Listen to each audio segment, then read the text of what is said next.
Prevail Sucks for supplements that will give you the results you've always wanted. www.i-prevailsups.com. T2 Rise, a weight loss product that increases metabolic rate and accelerates fat oxidation for optimal weight loss. Rogue PW is a tremendous pre-workout that gives you the energy and mind-muscle connection to tackle those weights. Amped Up is a natural testosterone booster. It's a unique blend that will naturally enhance your body's muscle mass and reduce fat. Forge Pump creates massive blood flow and hydration for a great pump in the gym. Get these supplements and more at www.i-prevailsups.com. And remember, use discount code SNS10 for the serious and silliness discount. Damn, dude. All right, so we'll be talking bodybuilding today. We got Danny Broadhurst, aka Danny Beefcake. And of course, we have the legend Jason Arntz, always with us. Anyway, I come home from work today. I work till 7, and you guys know I'm a sewer worker, right? And Danny, in New York and New Jersey, it's literally 95 degrees. We're going through this fucking heat wave. It's awful, right? So I come home, and my wife works late because she has a hair salon. She just got home. So we have 2 dogs. I got 2 pit bulls. One's 14 to one's 13. Mm-hmm. Right? I come home, and my wife leaves for work at 9 o'clock. And I come home, and it's just a big pile of shit right in the fucking kitchen, right? And then that we put a wee pad down because Lola can't hold her pee anymore. And so there's piss on the wee pad. So I had to clean up shit and the fucking wee pad. So one dog could control her shit. She can't control her piss. And then the other dog controls his piss, but he can't control his shit. So I'm like, fucking, Yeah, diaper, man. They have diapers. You know what? I bet you if the dogs knew that I hold the power to bring them to the vet and turn their lights out when I feel like it, that they would fucking put a lot more effort into holding this shit before. Because believe me, I was thinking about it. I'm like, 14, dude, maybe you got a year or 2 left anyway. Son of a bitch. Little bastards. Anyway. Put a doggy diaper on him. Yeah, I mean, the diaper. Jesus Christ, what a diaper. A guy who had a 20-year-old toy poodle. It was blind and it would wear a diaper. Yeah, I mean, after some time though, what kind of life is that, Yeah. I don't know. Happy you would sit on your lap. I guess. But I'm thinking about my mother right now. Like, she's 87 and like she's completely miserable. And she even said, like, if I was able to, like, I'm done. I'm like, I kind of agree with you there, Ma. I don't know. Oh, here's another thing. My mother's 87, so we got her an aide to come 3 days a week. So, and then me and my brothers, we put like the camera in the house to you can watch it on your phone, right? So we chipped in, we had it. So my brother gives me the password and shit, so you can watch my mother on the phone. And I'm watching her on the phone, and I'm like, oh, I feel like such a fucking disgusting creep watching my mother on the phone, like laying on the couch and making coffee. I'm like, I can't do this. This is disgusting. I think I watched too many Netflix documentaries, dude. Like, you ever catch her doing anything weird? Yeah, no. Fucking shut that thing right off, dude. Yeah, listen, my father's put on some like older porn videos. Ah, man, I'm gonna throw up now. See, I'm sorry. See, you're fucked up, man. Now I'm gonna go jerk off. I'm gonna go jerk off before I go to bed, and pictures of my mother are gonna come like that. Well, I'm like, Mom, what are you doing? She's like, nothing. I'm just doing the laundry. What are you doing? Yeah. You're not just doing the laundry, Mom. Okay, right. And that's not a back massager. Don't give me that bullshit. Yeah, right. A sore muscle massager, right? Anyway, all right. Let's get to bodybuilding. We got a couple of topics. Well, the first one is Iain Valliere won the Vancouver Pro. And now people are talking if he could crack the top 6. Remember before it was Hassan. What's his name? Yeah. But dude, how many people were in that? Not. Yeah, the only 2 guys. Yeah, He had no. What the fuck is going on? I know. Every time somebody wins a show, can he break the top 6? It's like, dude, there was There's like only 6 people. Like, well, yeah. He can do it. Sure. Yeah, I just, they turned out now can Iain break the top 6? I'm like, why is nobody wanting to compete? I don't get it. I don't know. I don't know. Man. You get to Canada. What happened? What? You get to Canada because of COVID. I don't know so much anymore. Yeah. Maybe is it that? You have to be triple, quadruple vaccinated, man. Oh, really? Yeah, but even the shows here, even the one in Puerto Rico, right? Yeah, they're not heavily contested. And I just pulled up the list on the Chicago Pro, and there's a lot of guys, but no big names. I mean, if the prize money's $10,000, it's not even worth going to Puerto Rico. I mean, really. Right. I mean, I guess so. Maybe, I don't know. What it is? Vancouver was 20. The majority of these guys want to do one show. They want to win if they're top tier guys, and that's it. It's not like back in the day, Jay, when fucking you and Milos would do 17 shows a year, and because it's not like that. The guys used to fight for prize money. It wasn't a lot back then either. Yeah. But if you wanted to make, I think the monetization is just different. Like how you make money in the sport is different. It's not through shows anymore. And you don't have weeder contracts, so you're not obligated to do. Well, no, I get that, but there was a lot of guys that were not contracted athletes, right? That were trying to get their name out there, and then also look, and I get it. They have social media now. They probably aren't as aggressive into seeking the notoriety because it's easily accessible. Right here. However. Where the fuck is the spirit of competition? Like, don't these guys want to go at it? Like, that's why I love competing. For me, it was about competing. Yeah. I agree with you, but it's just I hate the social media and I don't post a lot, and it's coming back to bite me in the ass. Me too. So I don't know. I can't really comment since I've never been a top amateur or a professional bodybuilder. So, but I agree with I agree with both of it. Like I'm a fence sitter when it comes to that. The competitive aspect and battling for the money and so on and so forth. But at the same time, at the same time, it's like it's a different world. Like you said, the monetization is different, making money is different, so on and so forth. But who the fuck knows? Honestly, I think a lot of these guys go on there. Nah, I'm not even going to say that. I'm not going to go there, and I don't believe that to be true. I was going to say a lot of these guys go on their genetics, but that's not true. That's not true. I don't know. I think it's just a different world, and I think the sport has changed drastically. I just think that's yeah. But you know what? You look at different sports, right? And you look at different arenas. Dude, the level of competition is getting higher and higher in every other sport. Yeah. For some reason now, I mean, look, my daughter's on an academy soccer team, and her coach just posted, the statistic that what is it? 10 years ago, there was like 500,000 girls in this age group, competing in girls soccer. Mm-hmm. Now there's like 1.5 million or whatever, or something to those. It was almost 3 or 4 times the amount. So the array of people is getting wider, just not in bodybuilding for some reason. Yeah, well, and it's more popular. Yeah, but there's talent out there. There's a lot of good open bodybuilders coming out of the woodwork. I just think the strategy is different now from when back in the 90s and the early 2000s when you were the hot bodybuilder, Jay. I think I just think it's different now. But what you mean by the level of competition too? I mean, I think like guys now are way bigger, but they're not as conditioned, And I don't even know if that's true anymore. I mean, some of these guys, they're fucking chiseled, man. So it's definitely a different type of conditioning. And I agree with Danny. It looks different. I think the level of athleticism is different, where there's a few guys now that have these top quality physiques. And what I mean by that, we talked about it before, from a structure,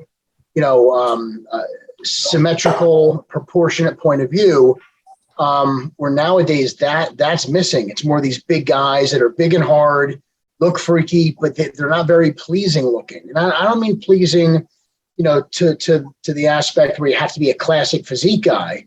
Because there was guys like your Kevin Lerones and your Sean's and Flexes, and these guys were pleasing looking, and they were huge. Yeah. So it's just it's a different type of athlete. And the guys are much bigger today, but yeah. 40 pounds lighter than the guys today are monsters. I mean, Danny, you're not even pro yet. How much do you weigh?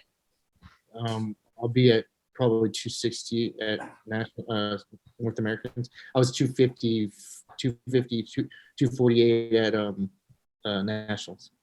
Oh, okay. So Danny is doing the North Americans. Hey, wait, John, can you turn Danny's audio up a little bit? Yeah. Can you fix it, Danny? Yeah, it's probably my fault. You suck, man. Yeah, it's because I'm on my laptop. Okay. Can you hear me now? It's better when you put your face right up against the screen. Yeah. Like no, it is a little better. You're closer. Like what's his name? What's his name? Does that on a fucking YouTube channel? Who? God, who's the guy? Phil Viz. You ever see him on a YouTube interview? He's like this the whole time. It's like what is wrong with this guy? Anyway, he takes his shirt off too. Does he? Does he really? Yeah, I don't know. He's an oddball. He's a weird dude, man. I only met him once, and it was a really weird interaction. It was like, I shook his hand. He was looking at the floor the whole time. He was giving me one-word answers. I'm like, what the fuck is wrong with this guy? But, no eye contact. No. Yeah, really strange. Doesn't dude. want that connection. Yeah, apparently not. Anyway, so the question was, can Iain Valliere break the top 6 at the Olympia? Sure, because there's only going to be 4 or 5 guys, so he's going to right into that spot. He's going to post. Yeah. The last time we spoke, it was Hassan Mustafa. They were talking about him because he won the Puerto Rico Pro. And now they're talking about Iain Valliere because he won the Vancouver Pro. And no, I don't think, I mean, it's good. He's getting better and better, Iain Valliere. Don't get me wrong. Like, I really wasn't high on him, but when he came out at this show, you could clearly see he was the clear winner. But I don't think he's going to be able to break the top 6. It's just, I don't know if his placing will be much better than it was. Where did he place last year's Olympia? Usually like 7th through 10th, I think. Yeah, I think it was the 7th. So you still have those guys where those are the guys who just have a better overall look. Nothing really he could do about it except come in his best. Maybe if a couple guys are off, he could beat them on points that way. But your top 4 or 5 guys, they might rotate 1 or 2 placings. Right. Other than that, I don't know if there's going to be much change. I think the top 6 is going to be pretty much exactly what it was last year. Maybe somebody will squeak in there. But other than that, I think it's going to be the same. But anyway, Danny, why does Iain Valliere's front double bicep pose suck? I mean, it's fucking awful. Every other pose he kills on. He kills on every other pose, but his front double bicep is fucking horrible. I think his chest is kind of narrow. But even when he's doing it, he's kind of closing in a little too much. I don't know. It's his chest is concave, I think. It's like he has a narrow rib cage. Really? You might be right. He has all these wide shoulders and like a narrow. Yeah, maybe. Chest, yeah. Because he knows it. He's not a stupid dude. I mean, we've all heard him on YouTube channels and podcasts. He knows it. He probably tried to fix it. But what do you think, Jay? Why does his front double bicep just blow? I'm trying to pull it. How do you spell his last name? I'm going to pull up a picture of his front thigh. Vall. Here, look, I got it. Hold on. Let's see. Hold on. Iain. Hold on. Let's see. Where are we? Share screen. Look at that. All right. You guys could see that? Yeah. All right. So Iain. Iain. No, it's not how you spell Iain. It's Iain. What is it? I-A. I. Is it really A-I-N? That's how you spell it? I-A. That's what I thought. Yeah, another I. Really? Oh, Yeah. you're right. It's right there. Okay, let's see. You probably didn't. You probably won't even post it. Yeah, I know. Son of a bitch. You probably won't post it. Look at this. I got to go all the way to last year now. Where do they have the shots from the Vancouver? NPC News online. You can probably go. Yeah? Yeah. All right, let's try that because this is like, of course, he only puts his best shots, but like I would probably do the same thing. Would you say NPC News Online? Yeah, Vancouver Pro. No, not on Instagram. It's Oh, on the forget website. it. No, I ain't On their fucking. website. They have it right here. Front double. Oh, what about Anton? And I got him. Let's see. Antoine was peeled. Yeah, he just lost a little size. Yeah, but he had a heart problem. Yeah, which is weird. I thought, how do you spell his name? Antoine VA. There it is, right there. All right, let's see. Maybe they posted it with him and. Oh Jesus Christ! Come on. There was this one really good Instagram one. I totally forgot what it was, and they used to show all the contest photos. I totally forgot which one it was. Do you remember? Bison Track. That's it. Oh, they don't even have a front double. That's so weird. I don't see it here at all. All right, forget it. Don't worry about it. We'll It's not on NPC News. Whatever. Doesn't matter. Forget it. He pays to have that one removed. Yeah, I get. Yeah, probably. Anyway, Yeah. I don't. It has every. Oh my god, that's crazy. But when he does like his side tricep, dude, his it's amazing. His quads are enormous. You see the his waist disappears when he does a side tricep. It just disappears. The back lat spread's great. Well, he knows how to position himself. He knows what poses he looks good in, and from a front double by, from what I remember, he does come across as a little blocky. Yeah, and it's very like it's kind of like it's like conky. It's like crushed in. It's on the Flex Magazine Instagram. What's that? Flex Magazine Instagram is the double by. Oh, they have it? Let's try that one. All right, what is it? Flex Magazine.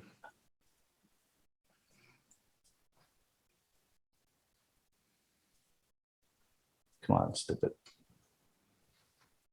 How far down is it, Rush? There it is. Got it. Antoine, I didn't see it. I see chicks. Is it Flex underscore? Broads, more broads. Yeah. It's further down. I see it. It's with Antoine. It's on the right, far right. It's a little further down. Oh, there There you go. Yeah, it's a chest, man. What do you think? So it looks like he has shorter arms, right? And his shoulders don't open up as wide as they should. It makes his waist look blocky. Excuse me, where he really doesn't have a blocky waist. It's because he's kind of holding himself in more compact instead of opening up. Yeah, but that's the only pose that he looks like shit in. That's it. I'm telling you, every L is spot on. I mean, it could be a problem across his scapula. You know, it could be his, you know, he just doesn't protrude, you know, his shoulder girth for some reason. You see when he does the side tricep, like you can't, his waist looks so small. Yeah. And you see all the definition in his hamstrings, his glutes, his quads, you know. But every other, even that's a good show. Well, that's not a full. He doesn't hit it. He doesn't hit the ab and thigh. No, he does the one hand over, right?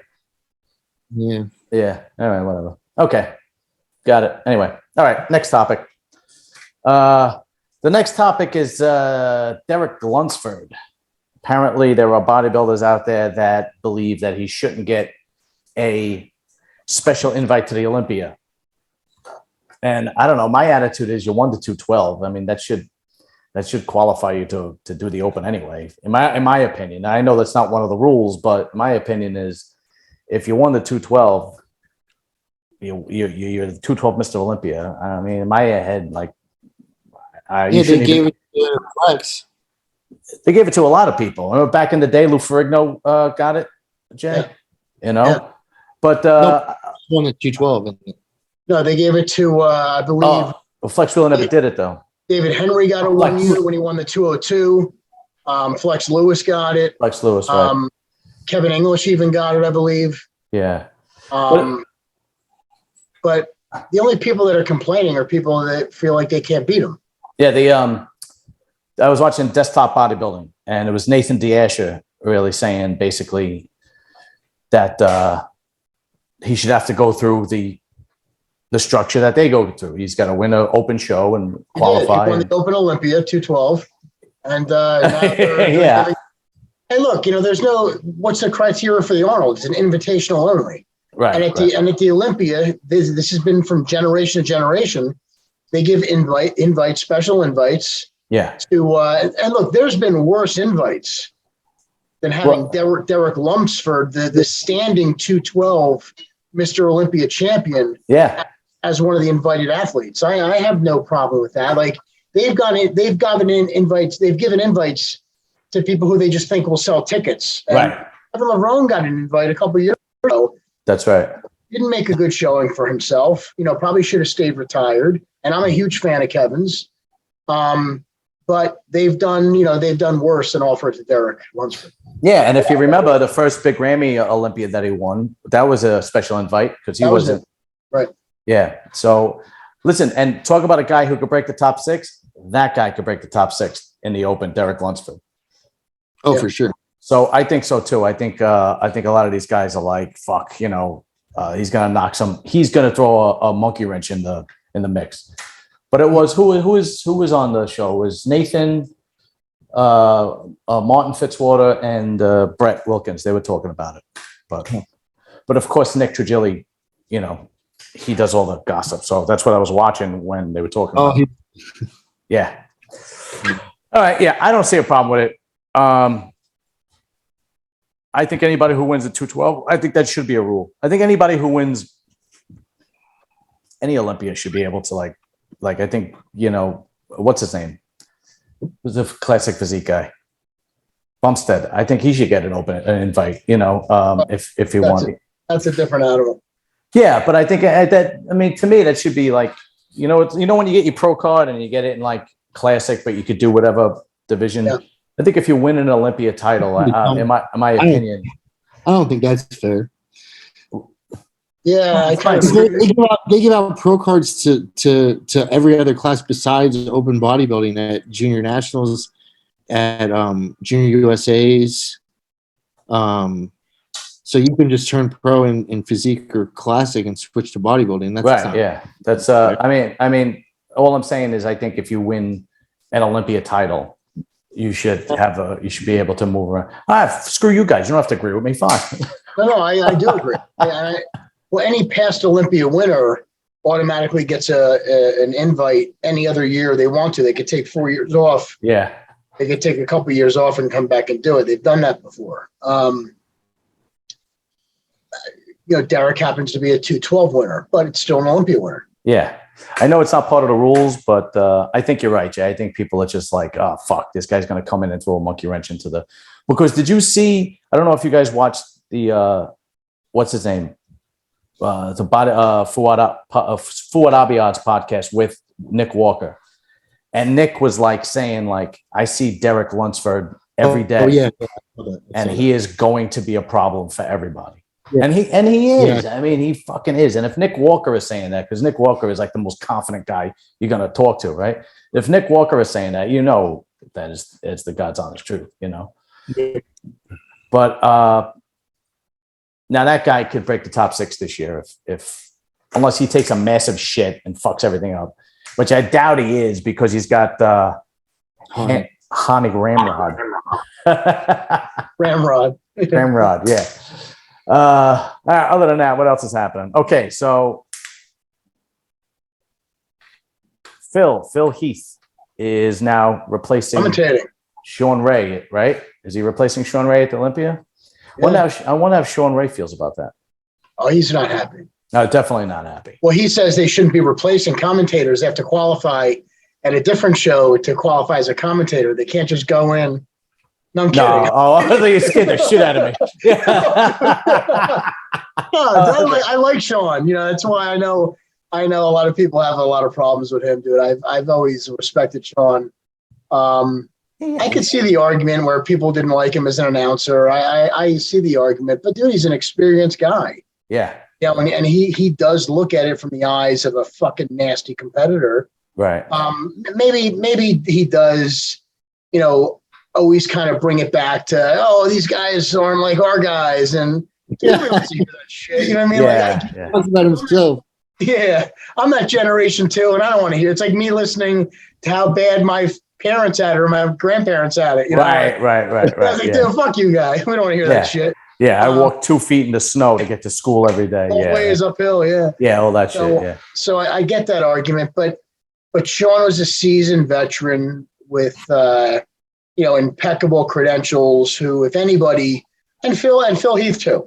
So hopefully he can carry the torch and do a good thing. You have two guys that have a certain level of vanity, going into commentating for these shows. But, here's one thing that people probably don't understand about commentating, especially in a sport like bodybuilding.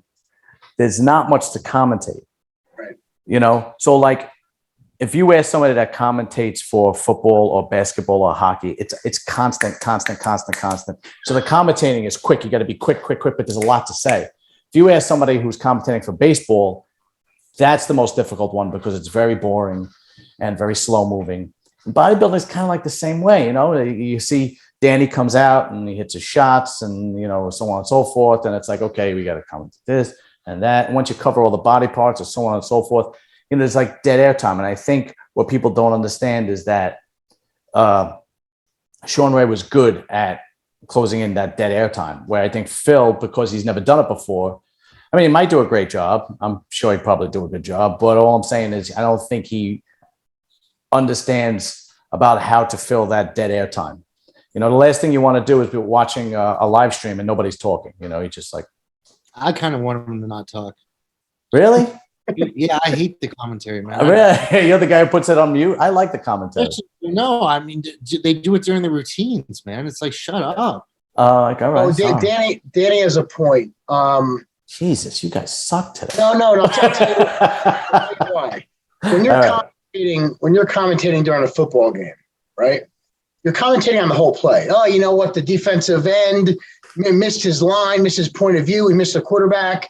The quarterback completes throws to complete a pass, but the wide receiver's out of range. The defensive back comes back and gets it out of the way. There's so many different things you can comment on, right? During that one play. It's not just, objectively on one person. When you have somebody on stage during the routine, it's all on them. And what can you really say? Because even if you do say something, it's really of no significance if the judges see it differently. You say, this guy looks great, but then he ends up taking ninth.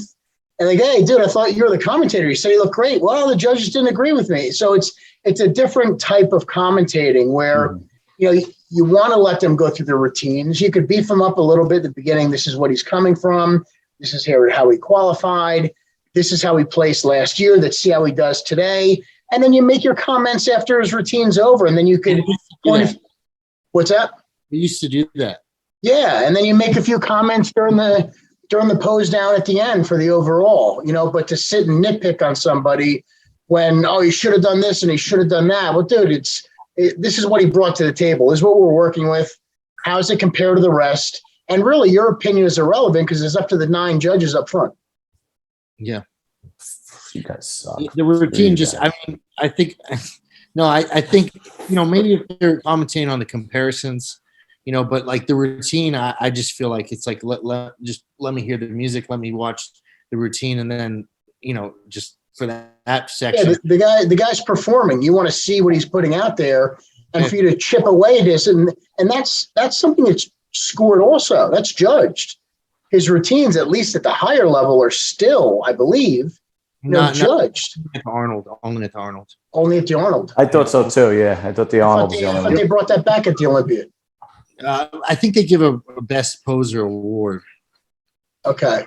Maybe that's just the Arnold, but they didn't bring it back at the Olympia. But still, you want to. Well, it used to anyway. It used to count for something. So you would get but in any respect, this is where the guy's performing. He's performing his art. He's displaying it. He's putting it out there. You gotta give the guy his moment. All right. That's fine. We'll agree to disagree. All right. So before we get on to the next topic, let's do a couple of plugs because we'll start with Danny. Danny is 6 weeks out. Go ahead, Danny. What are you doing? Just dieting. Tell us the show and who you're working with. We're working with Milos for the North Americans. Super heavyweight, obviously. And Raj is here. He's in the background. We've been going over. We've been filming like a week of training and taking pictures and stuff. Just leading up to it.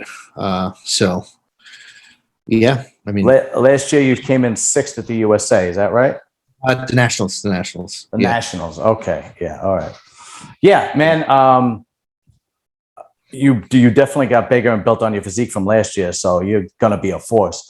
Oh, I totally forgot about that guy. Okay, that's another guy we got to talk about. All right. All right. So you're doing and you're working with Milos. Can I ask you a personal question about Milos? Yeah. How much does he charge you? You don't have to answer, but well, he charges a 6-month upfront fee, and then you pay month to month. You mind me asking how much or no? 6 months he charges for. Well, I don't know. I don't want to say. Well, all right, don't worry. You don't have to say. All right, forget it. It might vary from athlete to athlete depending on their mental status. How much babysitting he has to do during the process. Thank you, John. All right, no big deal. And the other one, which I'm really looking forward to, I can't wait, is July 30th, Muscle Beach, Jason Arntz's NPC amateur bodybuilding competition in Tinton Falls, New Jersey, right? Falls, yeah. So after a 2-year, hiatus from COVID, last time we had the show was 2019, and bringing it back this year and then hoping to get a good showing, get some good contestants, and this was a good stepping stone for a lot of top. Nick Walker, we talked about, he won my show years ago. Shaniqua Grant won my show, so we have some some big shoes to fill in for some of the future winners of the Muscle Beach. Somebody else won your show, by the way. I don't know if you could see that. The date says July 30th. You did. Yeah, that's right. I don't know if you can see that. It's right there.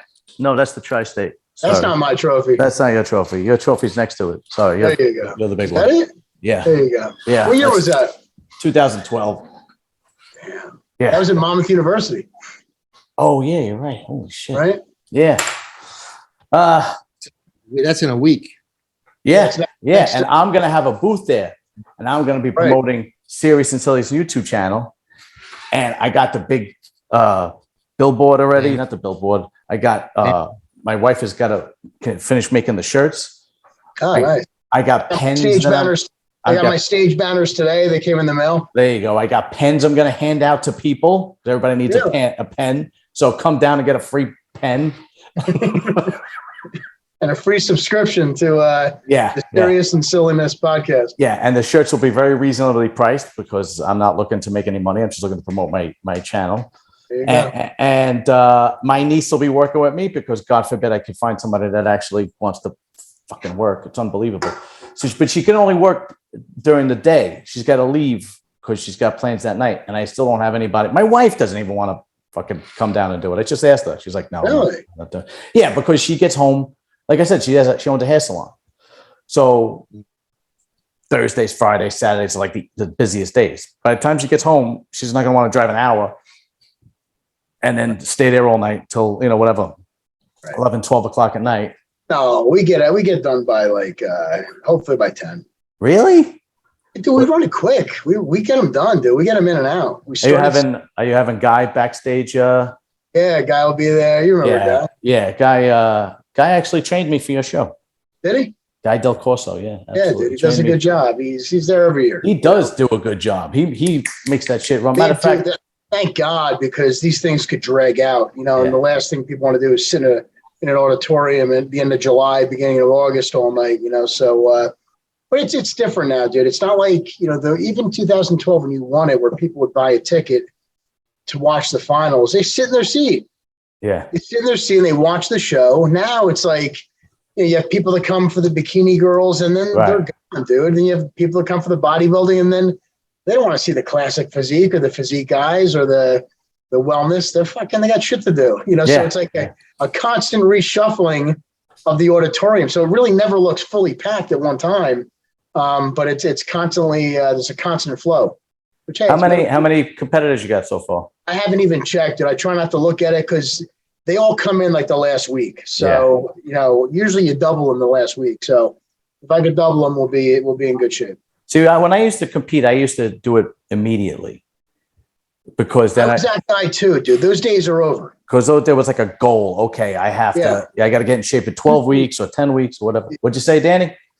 Usually they give you a discount the earlier you enter. So there's a late fee if you sign up the day of the show. Okay, I see. Well, a lot of times they have like an early registration where it's a little bit cheaper. Oh, really? Yeah, that might be a good idea next time. I don't know. What did you still have people? I've had people that have contacted me that I had to refund because one guy had a medical condition he was unaware of and he can't compete, and another guy realized he wasn't going to be in town. And so you have your guys that do it early, just like you said, John. They set a goal. I'm doing this. I'm paying my application fee, so I know there's no turning back. And then you have, unfortunately, the rest of everybody else who, fuck it, I might go in, or we'll see what happens. And last minute they, I could never do that. They register. I just booked my shit for North American, so I'm like, fuck. There's no hotel open. There's no fucking. Yeah, you can't fucking wait. I could. North American, dude. There's like over 1,000 competitors that weekend. You picked the wrong show to wait last minute for. At Nationals, I missed the weigh-in. I was like, I'm super heavyweight. And they're like, okay. Sure. What was I gonna? I could never do that. I could never just show up because I used to like prepare for a show like I would study for a test. Like I need to be ready. So if I like studied for a test, I would study, for days and be ready. But of course, I need to feel like, okay, I am the best I could possibly be, because then I used to wake up in the morning and it'd be like, okay, I'm ready. But if I wake up in the morning and I'm like, nah, I wouldn't even show up. Yeah, but John, you got to split up your money, so you got to buy your cycle first. Oh, you buy all your growth. You got to buy all your growth hormone. Speaking of which, I still don't know how to use Bitcoin, but that's a conversation for another time. That's a conversation for another time. Well, better off not knowing. All right, I forgot about this guy, Michael Crizzo. The guy who just came over from the IFBB. What did he come over from? The other IFBB. Elite Pro. He came over from the IFBB Elite Pro. No, it's not IFBB. NPC, right? No. He came over from, what's the one that has the Mr. Universe contest? They don't have the Mr. Olympia. No. He came from the IFBB something. There's the IFBB split. Yeah, so there's IFBB Worldwide. That's our worldwide. Okay. Right, and then he moved to the IFBB. Crizzo, is that what you're talking about? Yeah, the Russian dude. He came from another thing. It's called Elite Pro. Some Russian federation or something. No, he came from the IFBB something or other, like the other one. I don't know. There's fucking two of them. Oh, okay. Huh. Anyway, he came over, and apparently he's got to go through the ranks, even though he won the biggest show they possibly had out there, which I think is the Universe. I might be wrong, but and considered pro in that league. So he came over here. He actually he's in New York. Actually, he went to Bev's. He was into Bev's gym. He took pictures with Big Steve Weinberger and posed for him and the whole deal. And apparently he's got to go through the stages. So they want him to turn pro, and then also he's got to start from scratch. He's got to go through. Yeah. Right. Good. Well, he should. But he's a monster. The only thing is, take him to the Muscle Beach. They should sign him up. Yeah. Qualify this weekend. Yo, Danny, how bad would it suck if he decided that he was going to do the North Americans? With No, motherfucker. But the only thing that I when I see him on a competitive stage, he doesn't have the conditioning the guys over here do. He doesn't have the conditioning like at the regular IFBB. Yeah, but Milos just signed him for $5,000 for 6 months, so he's going to take him over. And he's But if this guy does fucking get somebody like a Milos, well, dude, something like conditioning, that's something that if you get the right coach, dude, though. I mean, I mentioned Milos as, joking around, but Milos could pick him up and probably turn the whole guy's career around. Right. All it takes is somebody who just knows the right finishing touches. The guy's got a lot of size, dude. He's a big dude. It's a monster, and he's young too, right? So right, so you tighten up those finishing touches, and you could talk about that for your next top 6. Just give him some DNP. Give him some. Oh yeah, isn't that the shit that kills you or something like that? You Explosive, take it, dude. You don't take that shit. You take it and you die, right? Yeah, it kills you. Yeah, you just die. That's it. You know where DNP came from? You know where? Yeah, the French munitions factory of World War One, right? What's that? The French munitions factory in World War One. So is that the original place of origin? We're making bombs. Yeah. So originally it was used for explosives in mines. Yeah, World War One. World War One. So they used to blow these holes in mines where they would look for diamonds or whatever, or they would stay there. And these guys would come out days later and they were fucking shredded because they were inhaling all the fumes of these explosives. And it was this DNP that was in their dynamite in there. So somebody thought it'd be a great idea. Hey, let's put this in a product and give it to bodybuilders. Like they don't have shit going through the system. It was a Russian doctor. And he came here. Yeah, he came here. They used it in World War II too. Stalin used it during Stalingrad to keep the soldiers warm. But then they starved. But then they spontaneously combusted. and then they brought, this Russian scientist brought it over here and started using it for weight loss, and it was successful for a little while. And then he got arrested. And he met what's the guy's name? He wrote the Underground Steroid Handbook. Oh, Dan Duchesne? Duchesne. He met him in prison, and it was a romance. All right, so explain. Now that we know where it came from, and you have to be nuts to take it, explain what it supposedly does if you take it. It melts fat, so it incinerates fat. Raises your basal metabolic rate. So if you're laying in bed and you're so you know what a basal metabolic rate is, John? No. Okay, so that's how much calories you would burn if you were to not move. No, just your normal, just staying still. Yeah, if you did nothing. Like what we're doing right now. We're talking. Oh, you were in bed all day, like in a coma. Okay. Your basal metabolic rate. So all right. It raises that. So like, let's say you usually burn 1,800. You burn like 8,000 all of a sudden. Really? Yeah, and that gets expelled as heat. And whatever you eat, especially carbohydrates, get incinerated and turned into eaten. Everything gets eaten up. And what are the side effects of this? It can't be good. Death. Just basically death. If you take too much, you die. Yeah, it melts your organs from the inside. Well, it melts everything. Everything runs through. Christ, man. It doesn't discriminate just with fat. It attacks everything. Wow. So you could have more long-term damage. I disagree. What? I disagree. Really? It does not eat muscle like T3 eats muscle. That's okay. All right. Yeah. But if you have nothing left to burn, right? Well, yeah. If you're lean and you're still 10 guys are taking this for contests, so it absolutely could burn muscle. Anything T3 essentially will burn muscle too, but the leaner you are, the more it will burn. Same thing with this. Yeah. From what I've seen, T3 is much more catabolic. And at high dosage, T3 could be anabolic also for people who beginning stages of the diet. Yeah.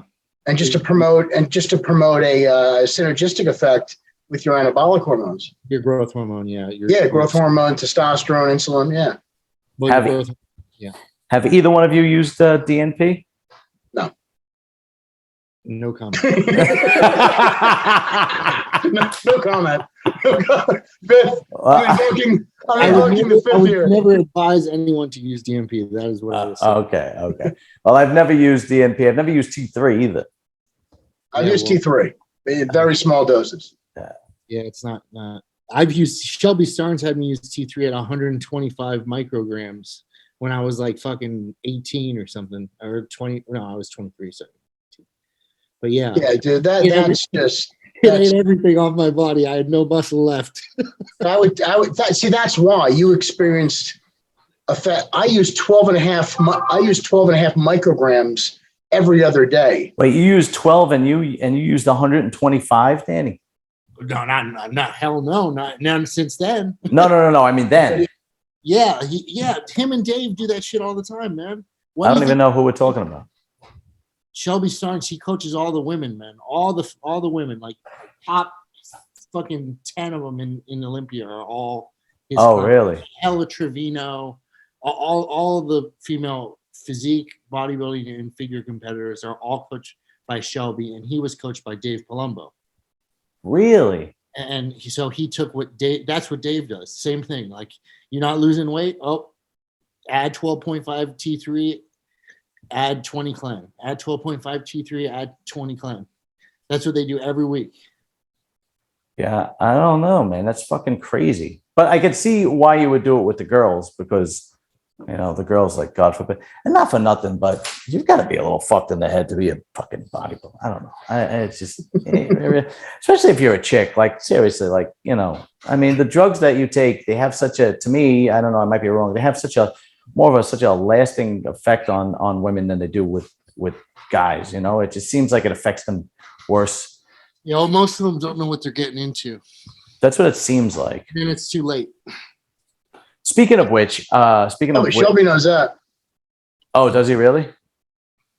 He's got some bodies on him, dude. Get the fuck out of here! Really? Oh yeah, man. Holy shit! I didn't know that. Had some girl, he gave her aldactone, and then had her carb up on potato, and she got fucking died of hyperkalemia because she had so much potassium in her fucking system. Wow. I mean, I don't know if he told her to eat potato, but like, he didn't advise her, hey, don't. He recommended it. Jesus Christ! I did not. I didn't know. Wow, I didn't even know who he was until this point. Yeah, his name's been synonymous with some of these recent girls that didn't make it to the stage. Wow, really? And he's still active in the sport, like he's. Yeah, I hired him before that. Oh, okay, good. A long time ago. Yeah. No, he doesn't even coach men anymore. Well, thank God you're still here, Danny. Yeah, really. Well, Danny's gonna turn pro. So with Milo, so stuff like that. What's that? He didn't do any crazy diuretic stuff with me like that. He was probably still learning back then. It was all trial and error. He hadn't pushed that envelope.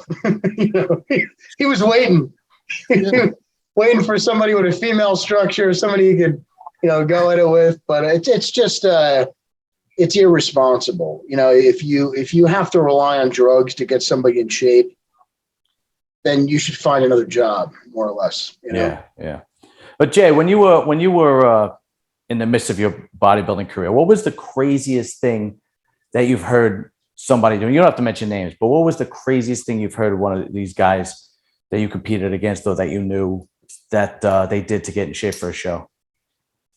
Well, dude, there was guys using DNP back then, and I thought that was fucking crazy. There was guys using larger amounts of T3 at the time. It was called Cytomil. That was the pharmaceutical name of the drug for triiodothyronine. Synthroid, right? Synthroid, you guys use that. Synthroid's a T4. I didn't use a T4, but there were people. I thought using T4 was fucking irresponsible. I knew guys that would overload on diuretics. It's some of the shit I did I thought was fucking crazy, but I did it anyway. But to be honest, that really pales in comparison to what, right? You know where I'm going, Danny, like to what's going on now. But on top of that is the derelict in duty in the proper nutrition while they're using these substances. Like you're on a dehydrating medication, something that's going to flush out sodium and spare potassium. You load somebody up with extra potassium, you could have a heart attack. That's what happens when you cramp. When a muscle cramps, it's usually from lack of sodium. People think the opposite. They think it's because, you need potassium. No, you really don't. You need electrolytes, but you need a balanced electrolyte. The reason you're cramping is because things are out of balance. So if you overload on one thing when your body's excreting sodium from diuretics, you could have a complete opposite effect, and you're taking in too much potassium, and your heart's a muscle, dude. It could cramp just like your calf can. Oh shit! Yeah, I didn't even think of that. Yeah. So, and I've seen that for years. But some of the craziest things I've seen were stuff like that. People using Lasix and heavy diuretics. People restricting sodium too long, not really knowing. It was more asinine theories upon diet and nutrition. People were still learning drug detail, but there was guys that were overusing certain substances, and synthol I thought was I think that was fucking ridiculous. People were overloading on synthol. And did a lot of guys use it? I used it, but there was a way to use it properly, and there was a way to make a muscle look like it was there when it really shouldn't be. Right. Look at Nasser, man, at the end. Yeah. Yeah. It fucked him up, man. Nasser? Oh, yeah. If you look at him in like 2002. And dude, that shit, who knows if it ever leaves your body? It has ligament gum in it and binding gum, so it could bind to any muscle. Once it flows through your bloodstream, it could clog your arteries. It could, go through your heart. I mean, this is something that, if abused, could be severely consequential. It's a good thing I decided to not go in the sewer. Yeah, really. Fuck that shit. I'd rather be in shit up to my fucking ankles. Remember Ed Norton from the Honeymooners? Yeah. There's a big picture of him in like the main control room at the sewer plant. Well, I'm not gonna lie. I've tried synthol, but I don't think I've used I didn't use a lot of it. And I remember using it and saying, this isn't doing much. And then I stopped using it. But you guys were using bottles of it weekly. Yeah. No, I remember one bottle, it lasted me like months. Of synthol. 2 or 3 months. Who was Say that again? We'll leave that for another day. Oh, all right. Danny, didn't Milos actually save somebody's life because they were going to No. He tried. They died. No, I thought somebody died. Really? Yeah, it was Momo Benaziza. Oh, right. Yeah. He was like, "Don't give him the potassium," and they gave him the potassium. The paramedics, they're like, "No, he's dehydrated. He needs the potassium." So they gave him a shot of freaking potassium, and his heart stopped, and he died. Wow. That's exactly what I was just saying. Yeah. Wow. And he tried to fucking tell them. He tried. He was, yelling at him. Don't give him it. Wow. Could you imagine what that paramedic felt like afterwards? Oh, they do shit like that all the time, man. When I was 23, dude, I had fucking testicular cancer, and I went in, and they fucking told me I had an infection. They're like, "Yeah, we're sure. It's not. Don't worry about it. They didn't even give me blood work, dude. To double check." And it got bigger and bigger, and I'm like, "What the fuck?" And I went back, and it was fucking cancer. And then the oncologist is like, "Oh no, that misdiagnosis that happens 90% of the time." They fuck shit up. Your ball was bigger than the other ball. You had one swollen ball. It was like something growing off of it, man. Oh man, I don't even know. It was like it was weird. Man. Now you have one ball. Yeah, I have one ball. Yeah, you have one. Yeah, but it's a good excuse to take TRT. Yeah, you have one ball right in the middle. Do they segue it, or you just have a ball and then the sack just hangs on the other side? No. It's just balanced. Yeah, it's just it balance itself. You have one big bulldog ball right underneath your dick, just one meatball. But now I'm extra sensitive. I'm like, shit, I don't want to lose the one I got left. Yeah, that happened with my dog when I had him neutered. Like we got rid of both balls.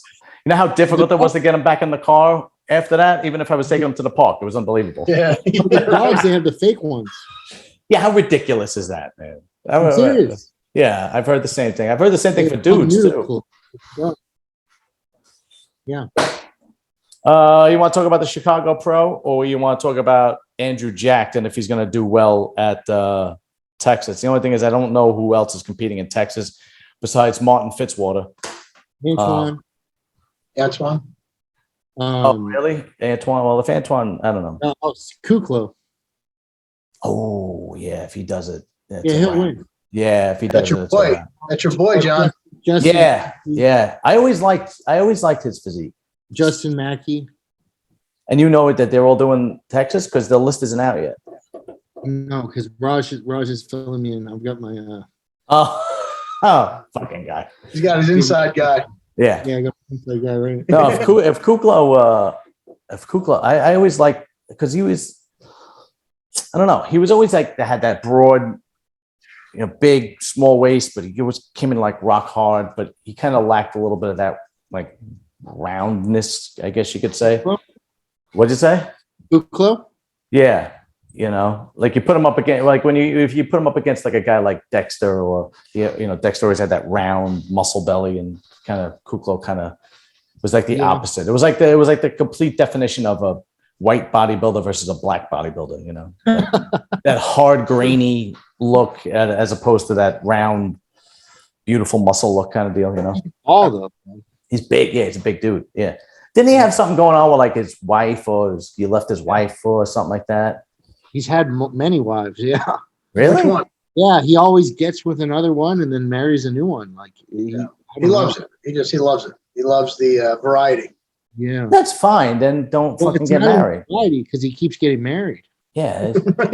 that means he's like, what happened back in the day where guys would like fucking have a wife and then have a girlfriend on the side? Like what? Right, good old days. Where are those? Seriously. I mean, my father had a girlfriend. Don't say that too loud. Yeah, my father had a girlfriend till the day he died. I never divorced my mother. They were married for 40-something years. I don't get it. Really? Yeah. Really? It's not bad if you think of it. It's like he just falls in love over and over again. Oh, then he's got some why else would he marry him? He's got some strange issues then, because there's a little instability with something going on there. Danny, back in the day, if you were Italian before, like, well, you didn't even have to be Italian, but if you were Italian back in the day, like before the 1990s, I'll go that far, right? Not even in the 90s. Every guy was married, had kids, seemed like he had a wonderful home life, and had a girl on the side. Fucking everybody. And if you didn't have a girlfriend, you were like a jerk off. You were a mutt. You were a bitch. You were henpecked. Yeah. My father had a friend. Danny, John grew up in Staten Island. No, I grew up in Brooklyn, then moved to Staten Island. So that's all you need to say. Not everybody did that. Don't listen to him, dude. My father had a friend that was married for years, still is. Okay. He had a girlfriend on the side. The girlfriend died, like tragically, like just boom. Everybody went to the wake except for his wife and his daughter. His mother went to the wake, because his mother was so old school that she really believed that guys had girlfriends on the side, because she was that old school Italian. Yeah, guys do those things. You know what I mean? I think Mexicans do those things too, man. Because my training partner, he agrees with me. He's been here 40 years. He doesn't speak any English. I mean, we can barely communicate. And he's got 2 wives. And he lives with one, and then the other one comes to the gym with him. Get the fuck out of here. He's married to both of them? I mean, one wears a ring, and he's not neither of them. Neither of them. But maybe she's married to somebody else. Raj, wasn't he telling somebody it was his wife today? He calls them both his wife. Really? And she's not married to him. I think she bought herself a ring. Get the fuck out of here. I swear to God, dude. Holy shit, man. I don't know. Yeah, I don't think that's just an Italian thing. No, it's a guy thing. Yeah. But now, today's generation of guys, it's like, if they, you can't, like, how many times I'm in the gym, Jay, and I'm like, this hot girl will walk by and I'll be talking to like this young guy, like maybe 17, 18, 19. And I'm like, oh shit, look at that. And they're like, oh, aren't you married? And I'm like, Jesus Christ, I'm just fucking looking. Holy shit. Fucking believable. Especially, and I hate to say it, but it's the truth. Especially if they're white kids. Like the white kids that just, I don't know, it hasn't really set in the black or Latin culture yet. But the white kids, it's just like, oh my God, like they're just a bunch of unbelievable. I don't get it. Well, dude, there's less. Supposedly, statistically, there's less and less people getting married these days. Yeah, it is. It is. And do you blame the guys for not wanting to get married? I mean, I just heard a comedian. He made a great point. He's like, if you were going to go skydiving, right? That was Bill Burr. Yeah, you heard that. Yeah, and your chances were 50-50 your chute was going to open. You probably wouldn't take that fucking jump. Yeah, right? Yeah. It's 50-50 across the board, but 80% of women actually file for divorce. Do they? Yeah. 80% of women actually file for divorce. Well, if you really think about it, there's no consequence for them for not filing. They get the house, they get the money, they get the kids. The only thing that's happening is they're removing the husband out of the house. That's it. And then, you know how many horror stories at work I hear? Yeah. Where guys are like, got to go back live in their mother. I have a friend that had to go live in his cousin's basement because his mother retired to down, I don't know, South Carolina or something like that. He was living in the Bronx. And actually, no, he had bought a house upstate. That's always the best. He buys a house upstate for him and his family, and then she fucking divorces. Well, dude, I don't know if it really doesn't matter who files first. But what I'm saying is it's not the guys that are leaving. It's the girls that are leaving. Well, look, it could be the girls that file because the guy's got so many girlfriends that she's just fucking fed up. No, I think the guy has no problem. What he's going to stay? He's got his cake and he's eating it too. I disagree, Jay. I think I disagree. I think girls today have it. I think modern girls today, have it a little bit too good. I mean, it's just they have all incentive to get divorced. You know what I mean? Like, you don't even have to. Literally, it's unbelievable. Like I think 95% of the time they get the kids, the house, the money. And here's a better stat for you. This is a good one. Actually, I just looked up. You're right. 70% of divorces are initiated by women. That's right. You don't believe me? I did believe you. Here's a good one you could look up. All right. When a girl goes and gets a weight reduction surgery, like the band or the she's gone. Then she's gone, dude. Exactly. Yeah.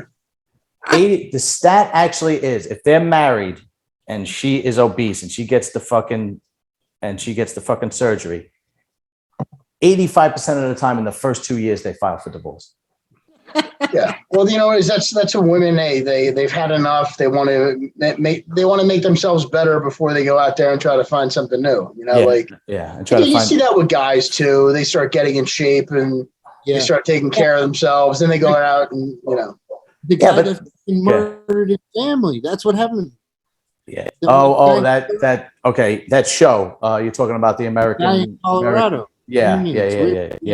But here's the thing. See, this is my biggest problem with girls that date down, and you see it often. Okay, there's a big difference between a guy who's just who's weak as opposed to a guy who's weak for his wife.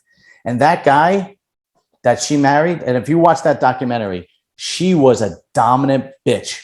Don't you remember? Like she was trying to put a wedge between her and his family. Remember, they were like, she made up some excuse for them not to see right. And he agreed with her because he didn't want to fight. So what happened was some other girl threw the pussy at him. And then all of a sudden he's like falling over her because I hate to say this, but a guy with a backbone would just get laid and throw the bitch to the side and be like, I ain't going anywhere. I'm married. You were just a piece of pussy. Yeah.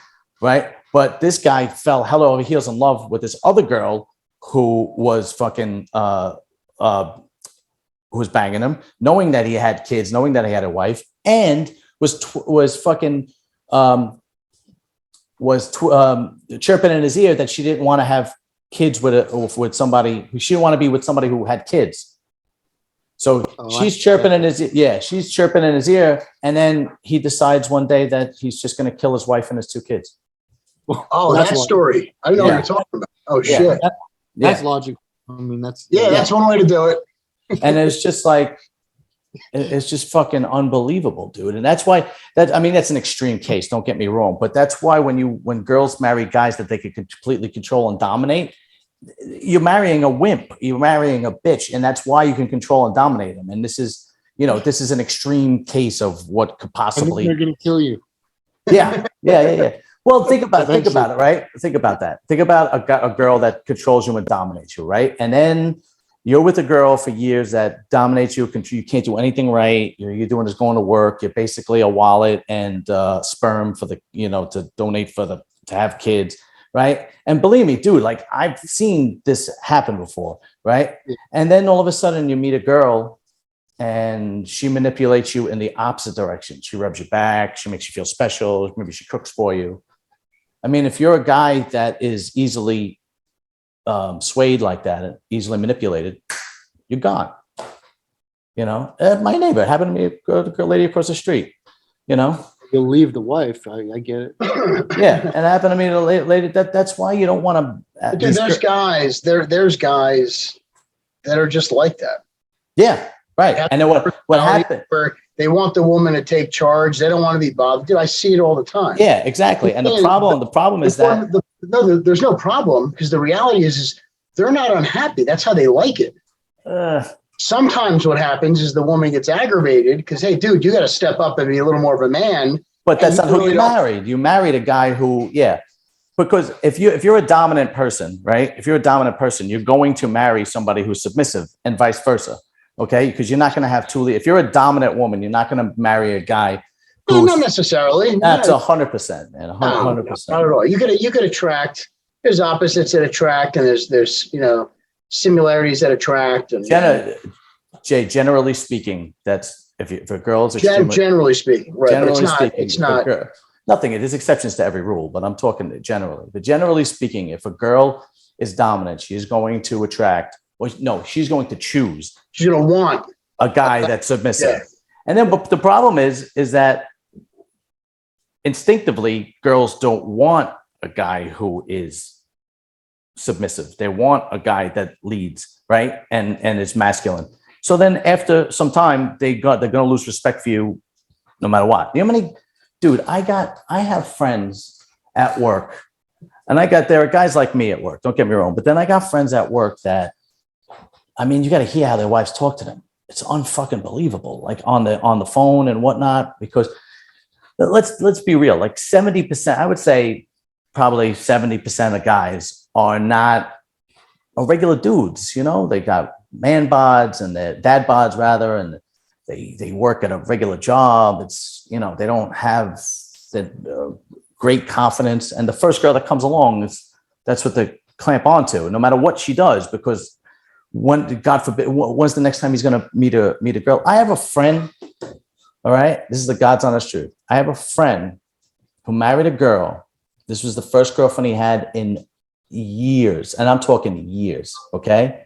Married a girl. He took her last name, and the baby. Whoa. I didn't. Yeah. No, and the baby has her last name, not his last name. Yeah. Yeah. Dude, it is like, if you watch TV and whatnot, they have you think that men are like this oppressive force, and it's just not the fucking case anymore, dude. Like time and time again, I see girls just my wife has a friend that comes to the house, and all she does is fucking talk shit about her husband and what a fucking idiot he is. I'm like, well, you married the guy. What do you want? It's like one of those mob wives when they cry when the guy gets arrested. It's like, you married a fucking mafia guy. What do you think was going to happen? It's just, it's unbelievable. You can't marry a bitch and then want him to step up to the plate when it's time to step up to the plate. It just doesn't fucking work that way. Well, dude, that's why the divorce rate's 50%. Absolutely. I moved into my neighborhood, and hopefully this doesn't get out. Like the first fucking week we live here, I have a neighbor coming over to me in my backyard. I'm doing work in my backyard, and she's telling me what an asshole her husband is. Like, what the fuck? just fucking met you, like bitching about her husband.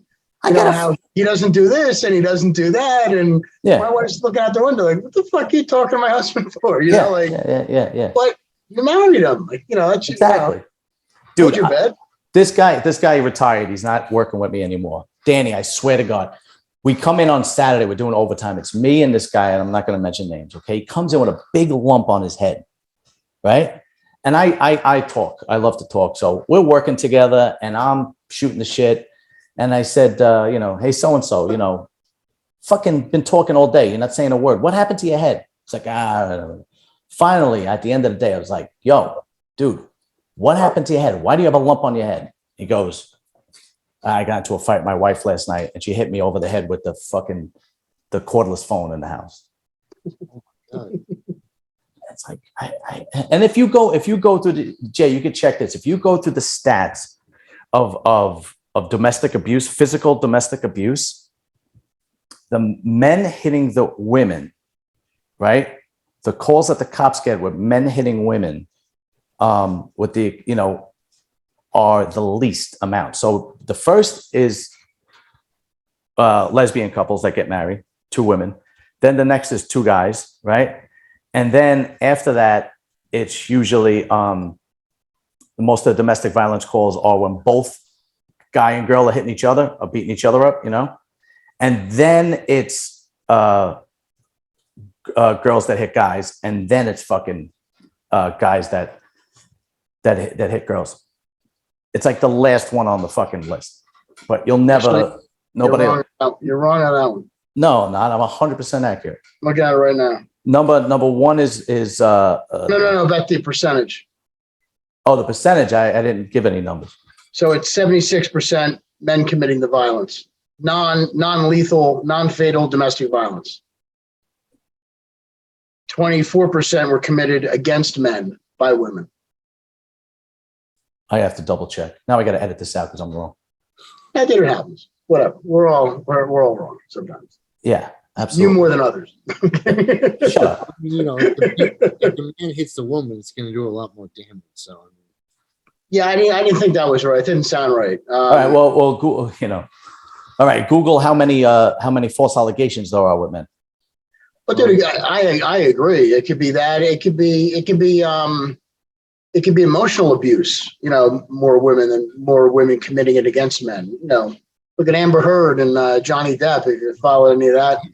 Yeah, I mean the problem is that like most people think that that's a one case, but that's just not the case. Like I'm telling you, dude, there are more women that are manipulative and date guys. I mean, I see it all the time. So now I gotta edit that part out. Fuck, it's all right. Screw you guys. I was gonna send this over. Check. Nothing fake goes through. There's no fake news here. Yeah, I don't want to look like a dick, but I will edit it out. So I gotta edit this whole fucking thing out. It's internet news. Yeah. We're not promoting internet news. All right. Forget about the Chicago Pro. We won't talk about that. We went off on a tangent. It's already 10 o'clock. We've been on there for an hour. Yeah. All right. This will probably be the last one before July 30th. Maybe we'll do one next week. I doubt it, but we'll see what happens. But we'll be in touch. Yeah, maybe we'll get the winner. We'll get the winner of the show on. Oh, yeah, that's a good idea. Right? Yeah, that's a good idea. Yeah. And we can talk about his prep going into the show and what it was like. Yeah, that's a good idea. Yeah, definitely. What it was like getting a pen from you at the booth. Dude, free pens, black ink. He gets a free T-shirt too. Free T-shirt and a pen. Take it easy. Take it easy. All right, Danny. There's overhead here. And Danny, when you get your pro card this year, you come back. All right. I will. All right, fellas. I'm out. Have a good night. All right. Nice meeting you, Jason. You too, Danny. Be safe. Good luck. Thank you. All right, fellas. Have a good night. Yep. Safe. Later.